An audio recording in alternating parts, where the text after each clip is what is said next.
నమస్తే. Welcome to Suman TV.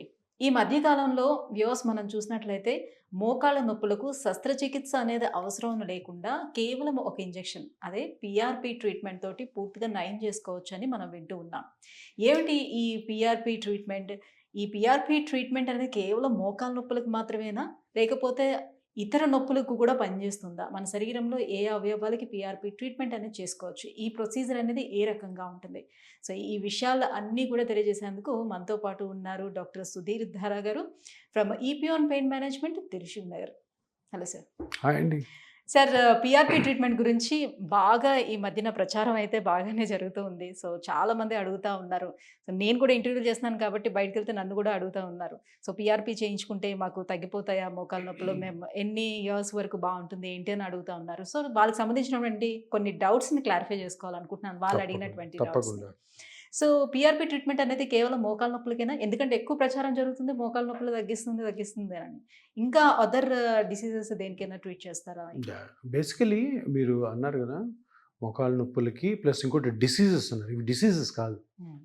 First of all మనం తెలుసుకోవాల్సింది జాయింట్ పెయిన్స్, స్పైన్ పెయిన్ అంటే ఒక విధంగా డిసీజ్ అంటారు కదా, యాక్చువల్గా జబ్బు కాదు ఇది. ఇవంతా ఏంటి, వేర్ అండ్ టేర్ తోటి. అంటే మనం డైలీ యాక్టివిటీస్ ఉంటాయి కదా, ఆ యాక్టివిటీస్లో మన బాడీలో పార్ట్స్ ప్రతివీ అరుగుతూనే ఉంటాయి. పుట్టినప్పటి నుంచి 30 ఇయర్స్ తర్వాత ఎక్కువ అరుగుతాయి.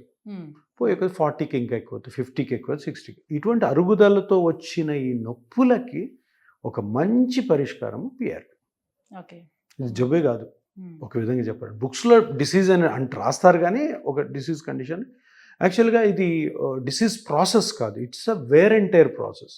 అంటే మన ఏజ్ వైజ్ మనం చేస్తున్న పనుల బట్టి, మన లైఫ్ స్టైల్ని బట్టి అరుగుదల. మోకాలు అరగచ్చు, షోల్డర్ అరగచ్చు, స్పైన్లో ప్రాబ్లం రావచ్చు, ఇవన్నీ కూడా. అంటే ఎప్పుడైతే మనం ఇది జబ్బు కాదు అనుకుంటామో, మనలో ఒక ఆలోచన విధానం ఎట్లుంటుందంటే, అరే దీన్ని సింపుల్గా చేసుకోవచ్చు. పెద్ద జబ్బు, క్యాన్సర్ జబ్బు, హార్ట్ ప్రాబ్లం వచ్చింది, పెద్ద ఆపరేషన్కి వెళ్ళాలి అనుకుంటాం. అదేవిధంగా నువ్వు జబ్బే కాదు అనుకున్నప్పుడు, అవును జబ్బు కాదన్నప్పుడు ఎందుకు పెద్ద పెద్ద ట్రీట్మెంట్కి ఎందుకు పోవాలి, సింపుల్గా చేసుకోవచ్చు కదా. మీరు అడిగిన క్వశ్చన్కి, అది మోకాళ్ళకైనా లేదు వేరే జాయింట్స్లో చేసుకోవచ్చా, స్పైన్లో చేసుకుంటే చాలా కండిషన్స్కి ఇది చాలా బాగా పనిచేస్తుంది నొప్పి తగ్గించడం. ఏం కండిషన్స్, ఏ కండిషన్ వల్ల అయితే నీకు నొప్పి వస్తుందో ఆ కండిషను, ఆ స్ట్రక్చర్ని కనుక్కొని మనము ఈ పిఆర్పితో ట్రీట్ చేయగలిగిన కండిషన్స్ అన్నిట్లో కూడా వాడుకోవచ్చు. ఇప్పుడు మనం మోకాలు నొప్పి అంటారు. ఇది వయసు అయిపోయిన తర్వాత 45-50 తర్వాత ఏంటి, ఎందుకు వస్తుంది మోకాలు నొప్పి వచ్చేది గుజ్జు అరిగిపోవడం ద్వారా 90%. 10% వేరే రీజన్స్ ఉంటాయి. ఆ గుజ్జుని మనం కరెక్ట్ చేస్తే ఆ నొప్పి నుంచి బయటపడతారు. అదే ఎనీ జాయింట్. సో అదేవిధంగా అది ఎనీ జాయింట్ అంటే అన్ని జాయింట్స్లోనూ ఉండదు, మ్యాక్సిమం జాయింట్స్లో చేసుకోవచ్చు. షోల్డర్ చేయొచ్చు, రిస్ట్ చేయొచ్చు, ఎల్బో చేయొచ్చు, హిప్ జాయింట్ చేయొచ్చు, యాంకిల్ జాయింట్ చేయొచ్చు. ఇక్కడ మనం గమనించాల్సింది ఏంటంటే, చాలా జాయింట్స్కి ఆపరేషన్స్ లేవు, కొన్ని జాయింట్స్కి ఉన్నాయి, మంచి ఆపరేషన్స్ ఉన్నాయి, వాటి వల్ల బాగానే ఉంటుంది. కానీ చాలా జాయింట్స్ అంటే 70-80% జాయింట్స్కి సర్జరీస్ లేవు. తప్పకుండా పిఆర్పినే అక్కడ ప్లే చేస్తుంది. సో ఇప్పుడు మీరు ఇంకో మాట అన్నారు, ప్రచారం ఎక్కువ జరుగుతుందని. ప్రచారం కాదు, ఇది ప్రజల నమ్మకం. ఎందుకు ఇప్పుడు వరకు ఉన్న ట్రీట్మెంట్ మాడ్యూల్స్లో జనాల్లో స్లోగా కొంచెం నెగిటివిటీ స్టార్ట్ అవుతుంది. ఆపరేషన్స్ అవుతుంటే జనరల్గా ఆపరేషన్ అంటే ఎవరికి ఇష్టం ఉండదు. సో అందరు కూడా ఎతికేది అంటే ఆపరేషన్ లేనివి ఏమైనా ఉన్నాయా, హోమియోపతికి పోదామా, ఆయుర్వేదిక్ పోదామా. అటువంటి వాళ్ళందరికీ కూడాను ఒక మంచి పరిష్కారం ఈ నొప్పులన్నిటికీ పిఆర్పి. ఇది అలోపతిలో ఇప్పటి నుంచో ఉంది. దట్ ఇప్పుడు స్లోగా అది అవేర్నెస్ క్రియేట్ అవుతుంది. సో అవేర్నెస్ క్రియేట్ అయ్యేది ఎందుకు అంటే, ఒక ట్రాన్స్ఫార్మేషన్ అంటాం. సర్జికల్ ఎరా నుంచి నాన్ సర్జికల్కి వస్తున్నాం. సింపుల్గా అయిపోవాలి, టెక్నాలజీ పెరిగింది కాబట్టి. తర్వాత కూడా ఫర్దర్గా కూడా కాంప్లికేషన్స్ ఉండొద్దు అని చూస్తారు. కాంప్లికేషన్స్ లేని ట్రీట్మెంటే ప్రతి పేషెంట్ కూడా కోరుకునేది.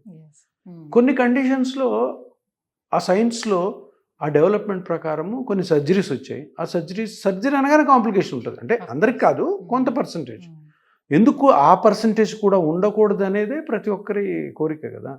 దానికి బెస్ట్ ట్రీట్మెంట్ అటువంటి అనుకున్న వాళ్ళకి ఒక మంచి పరిష్కారం పిఆర్పి. సరే ఈ అరుగుదల అనేది మీరు అన్నట్టుగా కొంతమంది మనము ఎక్కువగా డయాబెటిక్ పేషెంట్స్లో మనం చూసుకున్నట్లయితే చాలా తొందరగా వస్తూ ఉంటుంది. అండ్ మోర్ ఓవర్ ఏంటంటే ఒబేస్ ఉండే వాళ్ళలో కూడా పాపం చాలా ఎక్కువ తొందరగా ఉంటుంది. సో వీళ్ళల్లో ఈ డయాబెటిక్ ఉండే వాళ్ళలోనే అంత తొందరగా సర్జరీస్కి వెళ్ళలేరు వాళ్ళు. సో అలాంటి వాళ్ళు ఇప్పుడు పిఆర్పి తీసుకుంటే ఎంతవరకు వాళ్ళకి బెనిఫిట్ అనేది ఉంటుంది? డయాబెటీస్ ఉన్న పేషెంట్స్కి ఇటువంటివి కండిషన్స్ వస్తాయని కాదు. ఒకవేళ ఇటువంటి కండిషన్స్ ఉంటే డయాబెటీస్లో హీలింగ్ పవర్ తగ్గుతుంది కాబట్టి Yes. వాళ్ళలో కొంచెం ఫాస్ట్గా ఇది అవుతుంది. Hmm. డయాబెటీస్ ఉన్న పేషెంట్లో జాయింట్ పెయిన్స్ కానీ స్పైన్ కానీ అండ్ ట్రీట్మెంట్ కూడా కష్టం అవుతుంది. డయాబెటీస్ ఏంటంటే ఇన్ఫెక్షన్ ప్రోన్ ఉంటారు. ఏదైనా సర్జరీ చేసాం అనుకో డయాబెటిక్ పేషెంట్ చాలా జాగ్రత్తగా ఉండాలి. దాంట్లో ఇన్ఫెక్షన్ వచ్చిందంటే కష్టం నార్మల్ పేషెంట్తో కంపేర్ చేస్తే. అట్లా అని అందరికి వస్తుందని కాదు. సో డయాబెటీస్ పేషెంట్స్లో అరుగుదల ఎక్కువ ఉంటుంది.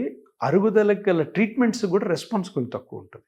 సో అందుకని డయాబెటిక్ పేషెంట్స్ చాలా కేర్ఫుల్గా ఉండాలి. ఇప్పుడు డయాబెటీస్ నేను చాలామంది చూస్తుంటాను, డయాబెటీస్ ఉంది సార్ నేను వాకింగ్ చేయాలంటారు. వాకింగ్ చెయ్యి, కానీ నీ మోకాలు నొప్పి ఉంటే వాకింగ్ ఎట్లా చేస్తావు? వేరే విధమైన ఎక్సర్సైజ్ చెయ్యి. ఇప్పుడు వాళ్ళ కార్డియాలజిస్ట్ ఏమంటాడు, నువ్వు వాకింగ్ చేయాలి తప్పకుండా, నీకు డయాబెటీస్ ఉంది. వాళ్ళు డయాబెటాలజిస్ట్ అంటాడు, ఫిజిషియన్ అంటాడు. మనం ఏం చెప్పాలా, సార్ నాకు మోకాలు నొప్పులు ఉన్నాయి సార్, నాకు స్పెయిన్ పెయిన్ ఉంది సార్, దానికి సంబంధించిన ఎక్సర్సైజ్ చెప్పారు. అడగారు, ఆ మోకాలు నొప్పితోనే నడవాలని ప్రయత్నం చేస్తుంటారు. ఏమవుతుంది? డయాబెటీస్ సంగతి దేవుడు ఎరుగు, మోకాళ్ళు పోతాయి, స్పైన్ పోతుంది. సో అంటే డయాబెటీస్లో మీ డయాబెటీస్ గురించి చెప్తారు కాబట్టి డయాబెటీస్లో తీసుకోవాల్సిన లాజికల్ కరెక్షన్స్ ఇవన్నీ అనమాట.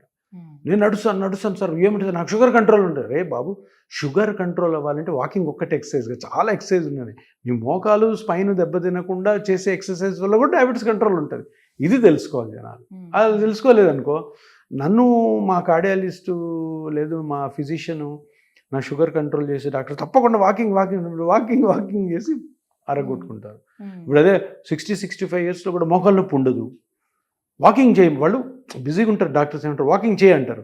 వాకింగ్ చేయమంటే వీళ్ళు అరే ఒక రెస్ట్రిక్టెడ్ వాకింగ్ చేయాలి, 3 కిలోమీటర్లు 4 కిలోమీటర్లు 60 ఏళ్ళు ఏమవుతుంది? చేయగలుగుతున్నారు. కాకపోతే ఏమవుతుంది, మీకు మీ నీ జాయింట్ కానీ స్పైన్ కానీ 5 ఇయర్స్ వరకు ఎటువంటి ప్రాబ్లం లేదు, 1 ఇయర్కే వచ్చే ఛాన్స్ ఉంది. ఎందుకు? మీరు వాడేస్తున్నారు తొందరగా. అందుకని డయాబెటీస్లో ఈ విధంగా కేర్ఫుల్గా ఉండాలి. Right, thank you so much sir. PRP మీద మాకున్నటువంటి సందేహాలన్నీ కూడా క్లారిఫై చేశారు. Thank you so much. Thank you.